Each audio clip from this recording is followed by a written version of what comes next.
الرحمن الرحیم۔ سب سے پہلے تو میں آپ حضرات سے معذرت خواہ ہوں، ہم چلے تو جلدی تھے لیکن درمیان میں گاڑی کا مسئلہ بنا تو ہم لیٹ ہو گئے۔ آپ پہاڑوں سے دور سے آئے ہوئے ہیں، آپ کو سارا دن انتظار میں بیٹھنا پڑا۔ اللہ تعالیٰ آپ کو اجر عظیم عطا فرمائے۔ ہم آپ حضرات کے دکھ میں شریک ہیں، انشاءاللہ جو کچھ ہم سے خدمت ہو سکی آج ہم پیش کر رہے ہیں، اور آئندہ بھی آپ کے بحال ہونے تک، اپنے پاؤں پر کھڑا ہونے تک ہم انشاءاللہ آتے رہیں گے، آپ کی خدمت کرتے رہیں گے۔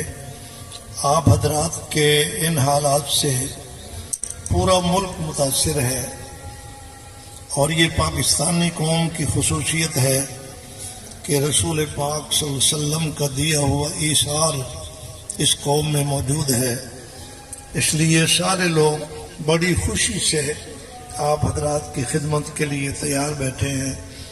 آپ حوصلہ رکھیں، انشاءاللہ آپ جلدی بحال ہوں گے اور اللہ کریم آپ کی مدد فرمائے گا۔ اب دعا کرتے ہیں، ٹائم چونکہ ختم ہو رہا ہے، اذان کا ٹائم ہو گیا۔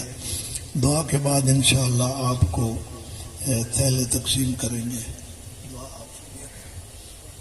الحمدللہ رب العالمین والعاقبۃ للمتقین والصلاة والسلام علی رسولہ الکریم۔ الہ العالمین، جتنے لوگ سیلاب سے متاثر ہوئے ہیں ان کی مدد فرما۔ اے اللہ، ان کے اس مصیبت کے وقت انہوں نے جو حالات دیکھے ہیں، اے اللہ ان کو معاف فرما اور ان کی بحالی کا انتظام فرما۔ اے اللہ، جو بچے بغیر چھت کے بیٹھے ہیں، جو بوڑھے نوجوان بھوکے بیٹھے ہیں، اے اللہ ان کے لیے انتظام فرما۔ جو لوگ اپنے حلال مال سے ان کی خدمت کے لیے ان علاقوں میں آ رہے ہیں، چکر لگا رہے ہیں، اپنا مال جمع کرا رہے ہیں، ان کے مال میں برکات عطا فرما، ان کی عزت آبرو کی حفاظت فرما۔ جتنے لوگ متاثر ہیں، اے اللہ ان کو حوصلہ نصیب فرما، صبر نصیب فرما اور ان کی مدد فرما۔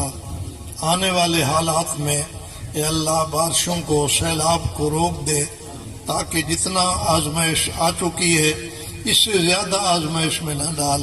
لا العالمین، ہمارے گناہوں کو معاف فرما کر ان پورے علاقوں کے اندر حالات بحال فرما اور ان تمام لوگوں کی مدد فرما۔ وصلی اللہ تعالی علی خیر خلقہ محمد وعلی آلہ وصحبہ اجمعین۔